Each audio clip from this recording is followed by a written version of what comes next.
نحمدہ ونصلی ونسلم علی رسولہ الکریم، اما بعد۔ میرے انتہائی واجب الاحترام سامعین گرامی، آج کے درس قرآن میں قرآن مجید کتاب حکمت کی سورہ نمبر 2 سورۃ البقرہ کا رکوع نمبر 15 شامل ہے۔ یہ رکوع 8 آیات پر مشتمل ہے۔ سورۃ البقرہ کی آیہ نمبر 122 سے لے کر 129 یہ اس رکوع پر ہی مشتمل ہے۔ یہ رکوع نہایت اہمیت کا حامل ہے کیونکہ اس کے اندر چند بڑے بڑے مضامین اس کا حصہ ہیں۔ ایک تو یہ ہے کہ جو گزشتہ 10 رکوعوں سے جو موضوع چلا آ رہا تھا، سابقہ امت مسلمہ یعنی قوم بنی اسرائیل سے جو خطاب ہو رہا تھا، ان کے اوپر فرد جرم عائد کی جا رہی تھی، ان کا اس پورے موضوع کا خلاصہ گویا کہ اب کیا جا رہا ہے آیہ نمبر 124 پہ آ کر کے، اور اس کے بعد پھر تحویل قبلہ کہ جس کی بنیاد گزشتہ رکوع کے اندر باندھی گئی تھی وَلِلَّهِ الْمَشْرِقُ وَالْمَغْرِبُ سے، اب اس کی تمہید مزید مضبوط کی جا رہی ہے۔ اور اسی رکوع کے اندر جناب ابراہیم علیہ السلام کے اوپر آنے والے جو امتحانات ہیں، اور جو اللہ رب العزت نے ان سے بڑی بڑی خدمات لیں اور جو بڑے بڑے امتحانات ان پر آئے، اور تعمیر قبلہ کا جو عنوان ہے وہ بھی اسی رکوع کا ہی حصہ ہے۔ اسی طرح سے جناب ابراہیم علیہ السلام اور جناب اسماعیل علیہ السلام نے وقت تعمیر قبلہ جو دعائیں کی تھیں، اور جس کے نتیجے میں امت مسلمہ سابقہ یعنی یہود ان سے یہ اعزاز چھین کر کے امت محمدیہ علیہ السلام کو عطا کر دیا گیا۔ یہ اہم ترین موضوع، اور پھر بعثت نبوی کے جو 3 بڑے بڑے مقاصد ہیں، یا حضور پاک علیہ السلام کی 3 بڑی ذمہ داریاں ہیں، تلاوت کی، تعلیم کی اور تزکیہ کی، اس کا تذکرہ بھی آج کے اسی رکوع کے اندر شامل ہوگا۔ لہذا سب سے پہلے تو ہم اس رکوع کا آغاز کریں گے پہلی 2 آیات جو کہ گزشتہ جو مضمون چلا آ رہا ہے اسی کا ہی حصہ ہے۔ اعوذ باللہ من الشیطان الرجیم، بسم اللہ الرحمن الرحیم۔ یا بنی اسرائیل اذکروا نعمتی التی انعمت علیکم، اے بنی اسرائیل، اے اولاد اسرائیل یا اے یعقوب کی اولاد۔ بارہا عرض کیا جا چکا ہے کہ جو اسرائیل ہے یہ جناب یعقوب علیہ السلام ہی کا لقب ہے۔ اسراء کا مطلب بندہ، ایل کا مطلب اللہ، گویا کہ جو عربی میں ہم عبداللہ کہتے ہیں وہی ان کی زبان میں اسرائیل کے لفظ کے لیے بولا جاتا ہے، یعنی عبداللہ، اے اللہ کے بندے، یعنی یعقوب علیہ السلام کی اولاد۔ بنی کا مطلب اولاد ہے۔ قوم بنی اسرائیل سے خطاب ہے، اذکروا، یاد کرو، نعمتی التی، میری ان نعمتوں کو، التی انعمت علیکم، جو میں نے تم پر کی۔ قوم بنی اسرائیل کے اوپر جتنی زیادہ نعمتیں ہوئی ہیں اس کا اندازہ آپ پورے قرآن مجید کو پڑھ کر کے آسانی سے لگا سکتے ہیں۔ 5ویں رکوع سے ہم اس کا تذکرہ کرتے چلے آ رہے ہیں، 5ویں رکوع میں، 6ٹھے رکوع میں، 7ویں رکوع میں اللہ رب العزت نے جو ان کے اوپر بے شمار نعمتیں فرمائی ان کا تذکرہ ہے کہ میں نے تم پر نعمتیں کی۔ وَأَنِّي فَضَّلْتُكُمْ عَلَى الْعَالَمِينَ، اور بے شک میں نے تمہیں فضیلت دی جہان والوں کے اوپر۔ جب 5ویں رکوع کا آغاز ہوا تو اس میں بعین ہی یہی الفاظ، یہی آیت کا پہلا حصہ، یا بنی اسرائیل اذکروا نعمتی التی انعمت علیکم، آیہ 40 اور آیہ 47 دونوں کے الفاظ جو ہیں وہ بعین ہی یہاں تک سیم ہیں۔ پھر آیہ 47 کے اندر جو الفاظ سے وَأَنِّي فَضَّلْتُكُمْ لِلْعَالَمِينَ، وہ بعین ہی یہاں پر ریپیٹڈ ہیں آیہ نمبر 122 کے اندر بھی، وَأَنِّي فَضَّلْتُكُمْ عَلَى الْعَالَمِينَ، اور بے شک میں نے تمہیں فضیلت دی تمام جہان والوں پر، یعنی جب تک تم میرے عہد کے اوپر قائم رہے اور جو اللہ رب العزت کی طرف سے جو ذمہ داریاں سونپی گئی تھیں، جب تک ان ذمہ داریوں کو ادا کرنے والے لوگ موجود رہے، میرا جو عہد تھا فضیلت کا وہ تمہارے ساتھ قائم رہا۔ وَاتَّقُوا يَوْمًا لَا تَجْزِي نَفْسٌ عَن نَفْسٍ، اور تم ڈرو اس دن سے، لا تجزی نفس عن نفس شیئا، جس دن کوئی ایک نفس دوسرے نفس کا بدلہ نہیں دے گا، ولا يقبل منها عدل، اور نہ ہی اس سے کوئی فدیہ یا کوئی بدلہ زر قبول کیا جائے گا، ولا تنفعها شفاعہ، اور نہ ہی اس کی طرف سے کوئی سفارش اس کے لیے کوئی نفع بخش ہوگی، ولا هم ينصرون، اور نہ ہی ان کی مدد کی جائے گی۔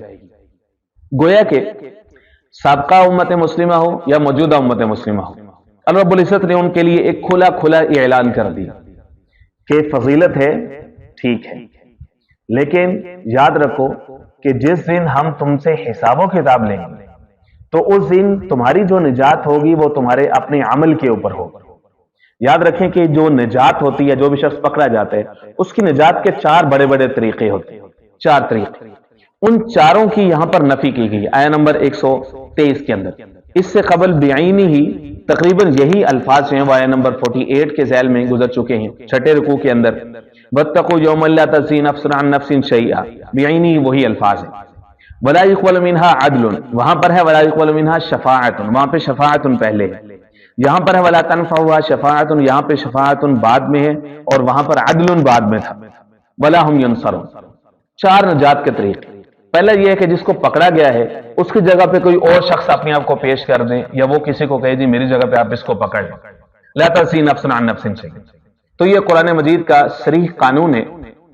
سورہ فاطر کی آیت نمبر 18 کے اندر، سورہ نمبر 35، وَلَا تَزِرُ وَازِرَةٌ وِزْرَ أُخْرَى، اور دوسرے مقام پر بھی موجود ہے سورۃ الاسراء یا سورہ بنی اسرائیل پر نمبر 15 کے دوسرے رکوع میں بھی ہے کہ کوئی ایک جان دوسرے کا بوجھ نہیں اٹھائے، ہر ایک کو اپنے عمل کا حساب دینا ہوگا۔ پہلی سچویشن کو نفی کر دی۔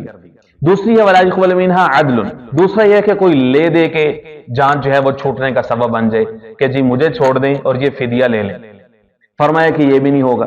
اور سورہ آل عمران کی آیت نمبر 91 میں اللہ رب العزت نے واضح طور پر فرما دیا ان الذین کفروا وماتوا، جو لوگ اس حال میں مرے کہ وہ کافر ہیں، فلن يقبل من احدهم ملء الارض، اب وہ زمین بھر کے ذهب، سونا بھی لے آئیں، ولو افتدی بھی، کہ یہ سونا لے لیں، اولا تو کچھ ہوگا نہیں، وہاں کی کرنسی کچھ اور ہے، تو یہ دے کر کے بھی وہ جان چھڑوانا چاہیں، فرمایا کہ ولا يقبل منها عدل، ان کے جان نہیں چھوٹنے والی، ولا تنفعها شفاعت۔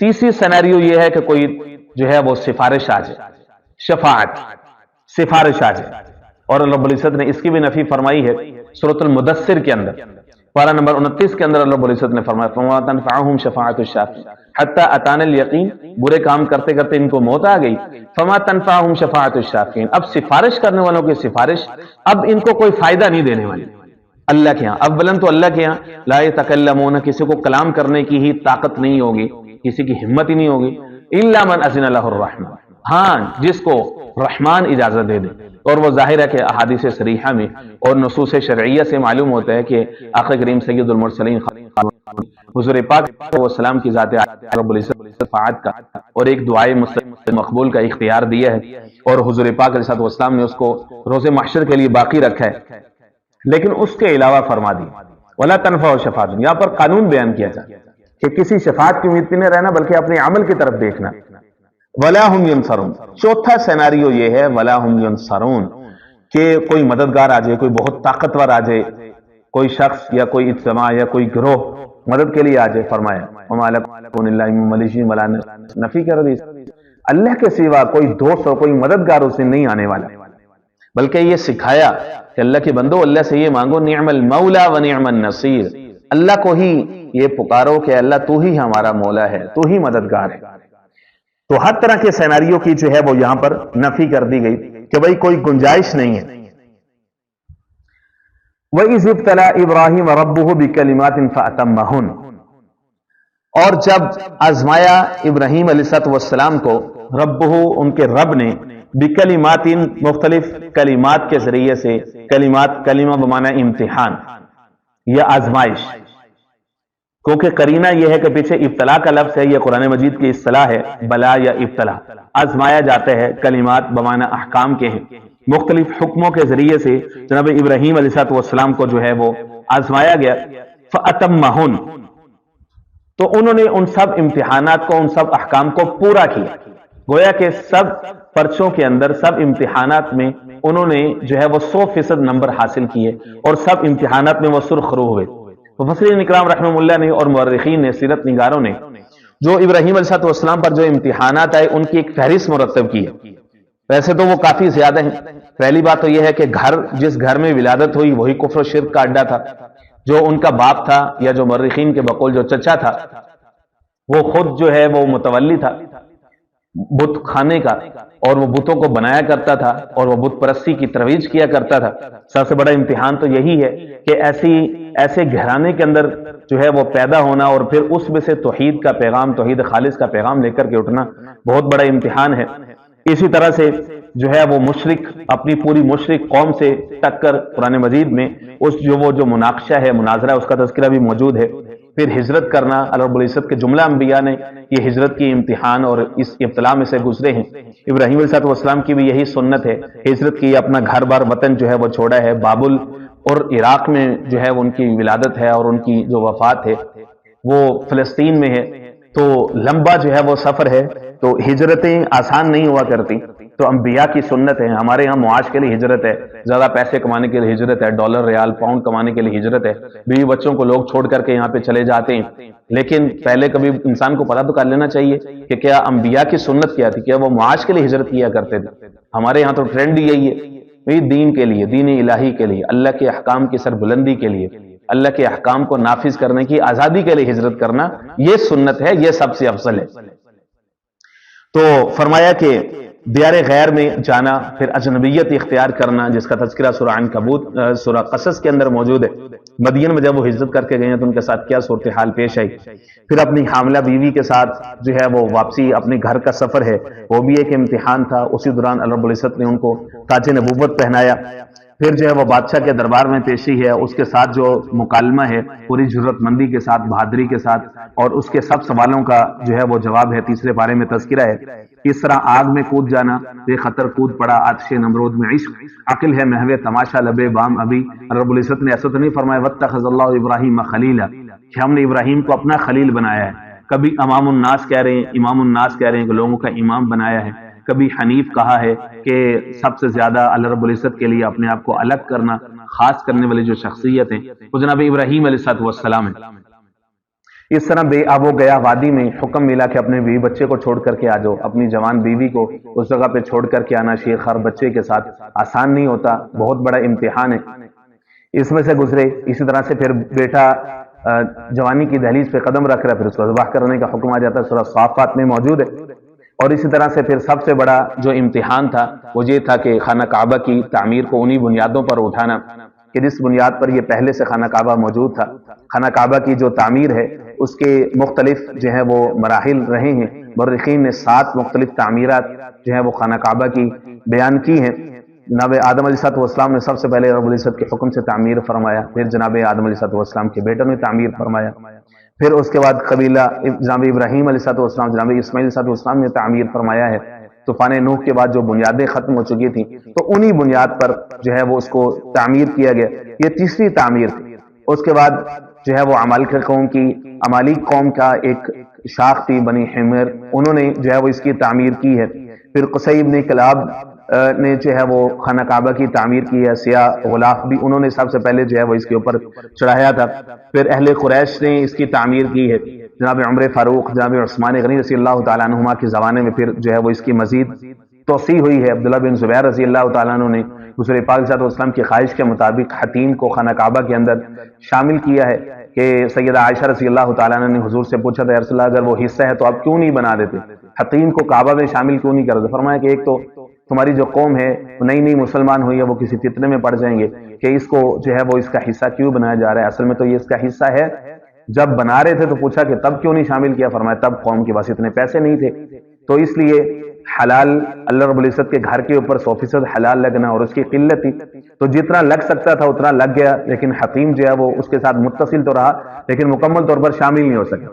عبداللہ بن زبیر نے اس خواہش کا اہتمام فرمایا اور اس کو شامل کر دیا. لیکن بنو امیہ کی حکومت آئی تو حجاج ابن یوسف نے دوبارہ سے قریشی طرز پر اس کو تعمیر کیا کہ خانہ کعبہ سے اس کو حتیم کو اس کے ساتھ متصل کر دیا اور خاص اس کی بلڈنگ سے اس کو جو ہے وہ الگ کر دیا اور آج تک جو ہے وہ اسی شکل پر جو ہے وہ قائم ہے. خیر جناب ابراہیم علیہ السلام نے جو تعمیر کی اپنے زمانے کے اندر وہ ایک طرح کی بہت بڑا معجزہ تھا، کئی لحاظ سے معجزہ تھا. آگے چل کر کے ہم تفصیل سے بات کرتے ہیں.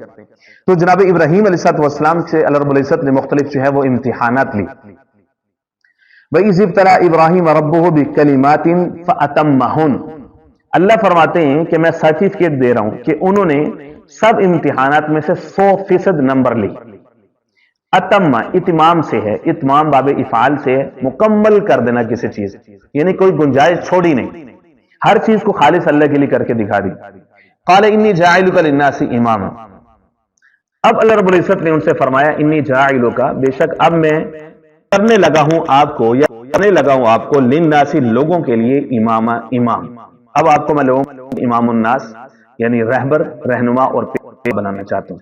اس لیے جناب ابراہیم علیہ السلام کو امام الناس بھی کہا جاتا ہے، ابو الانبیاء بھی کہا جاتا ہے، جد الانبیاء بھی کہا جاتا ہے کہ گویا کہ انہی سے آگے نبوت کی شاخیں جو ہیں وہ ساری کی ساری پھوٹی ہیں. اگر ہم تاریخ کا مطالعہ کریں تو ہمیں معلوم ہوتا ہے کہ جناب ابراہیم علیہ السلام سے آگے جو انبیاء آئے ہیں وہ دو لڑیوں میں سے آئے. ایک لڑی ہے بنی اسرائیل کی، ایک ہے بنی اسماعیل کی. چونکہ جناب ابراہیم علیہ السلام کی دو بیویاں تھیں، ایک اما سارہ تھی اور ایک اما ہاجرہ تھی. اما سارہ سے جناب اسحاق علیہ السلام پیدا ہوئے، جناب اسحاق سے جناب یعقوب علیہ السلام پیدا ہوئے جن کا لقب اسرائیل تھا. اور پھر ان کی اولاد میں آگے ان کے 12 بیٹے تھے، ان سے 12 نسلیں اور 12 قبیلے چلے، اور پھر تقریباً 3000 سال تک ان کے اندر نبوت قائم رہی. تقریباً 1400 سال تو ایسے تھے کہ اس میں نبوت کا سلسلہ ٹوٹا ہی نہیں ہے. جناب موسیٰ آ رہے ہیں، جناب ہارون آ رہے ہیں، اسی طرح سے پھر اس کے بعد انبیاء جناب یحییٰ، عیسیٰ، اوورآل 3000 سال تک ہے وہ یعقوب، یوسف اور پھر آگے ان کے نسلوں میں انبیاء جو ہیں وہ چلتے آ رہے تھے. لیکن بنی اسماعیل جو کہ دوسری نسل تھی سیدہ ہاجرہ سلام اللہ علیہا سے، وہاں سے جناب اسماعیل علیہ السلام کے پاس بنی اسماعیل کے اندر نبوت کا سلسلہ خاموش تھا، ٹوٹا ہوا تھا، موقوف تھا.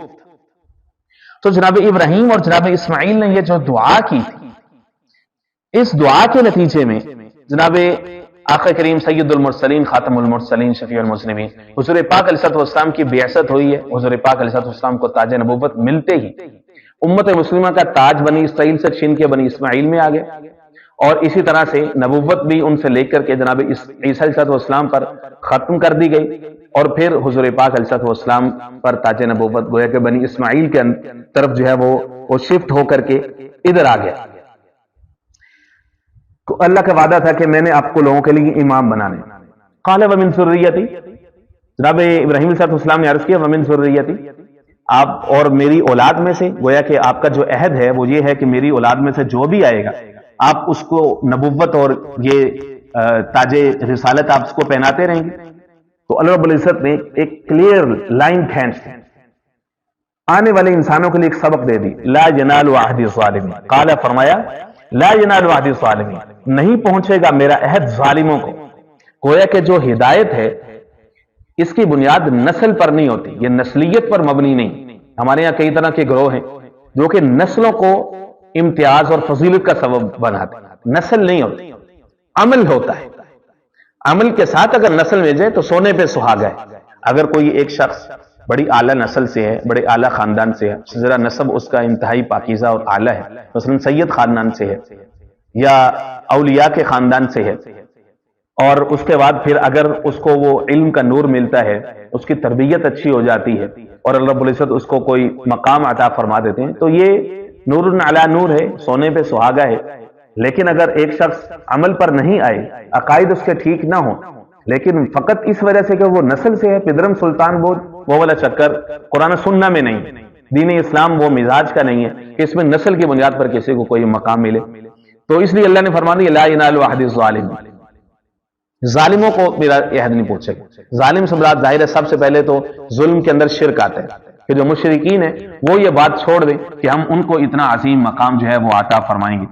وَإِذْ جَعَلْنَا الْبَيْتَ مَثَابَةً لِلنَّاسِ وَأَمْنًا، اللہ فرماتے ہیں کہ جب ہم نے بنا دیا بیت اللہ شریف کو مَثَابَةً لِلنَّاسِ، لوگوں کے لیے زیارت گاہ ہم نے جو ہے وہ اس کو بنا دیا، وَأَمْنًا، اور اس کو ذریعہ امن بنا دیا. یہ اعلان کر دیا کہ بھائی وَمَنْ دَخَلَهُ كَانَ آمِنًا، سورہ آل عمران کے اندر موجود ہے. اللہ رب العزت نے فرمایا کہ یہ گھر ہم نے بنا دی، ان اول بیت وضع للناس للذی ببکۃ مبارک وہدی للعالمین، برکت بھی ہے، ہدایت بھی ہے. ومن دخلہ کان آمن، فرمایا کہ اب اس میں مقام ابراہیم ہے، جو بھی اب یہاں پر داخل ہوگا وہ امن پا جائے گا. گویا کہ اس کو اللہ رب العزت نے فرمایا للناس، لوگوں کے لیے، مختلف قبیلوں سے، مختلف نسل، علاقوں، سرزمینوں، کہاں کہاں سے لوگ، بحری راستوں سے، ہوائی راستوں سے، فضائی راستوں سے، سمندری راستوں سے، جیسے جیسے تنگ و تاریک راستوں سے، کشادہ راستوں سے، ہلکی سواریوں پہ، بوجھل سواریوں پہ، تیز رفتار سواریوں پہ، جیسے جیسے جس کی بن پڑتی ہے، پوری کائنات سے اللہ رب العزت جو ہے وہ لوگوں کو دھکیلتے چلے آتے ہیں، اور وہ لوگ سارے کے سارے یہاں پر جو ہے وہ خانہ کعبہ اور بیت اللہ شریف میں جو ہے وہ پہنچتے ہیں. یہ جو ہے وہ اس گھر کا اعزاز ہے. گویا کہ کعبۃ اللہ شریف جو ہے اس کے کئی سارے حصے ہیں، اور جو چیز بھی اس کے ساتھ ہے وہ نہایت مقدس ہے، معطر ہے اور مطہر ہے.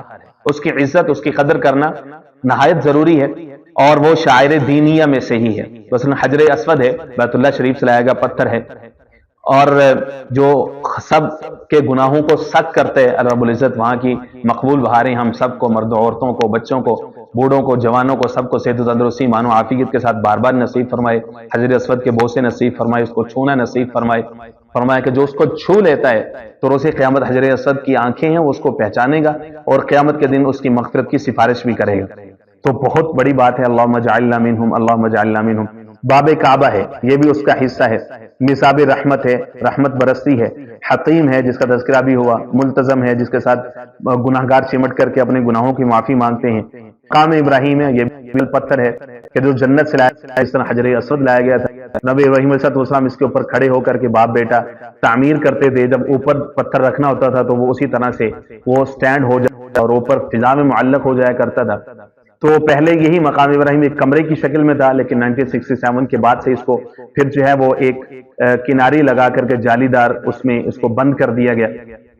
تو جتنے بھی لوگ ہیں جاتے ہیں حج و عمرہ میں تو طواف کے بعد جو ہے اس کے جتنا قریب ہو سکے اتنا قریب جا کر کے 2 رکعت نفل جو ہے وہ پڑھا جاتا ہے۔ تو فرمایا کہ ہم نے اس کو لوگوں کے لیے زیارت گاہ بنایا ہے اور امن کا سبب بنایا ہے۔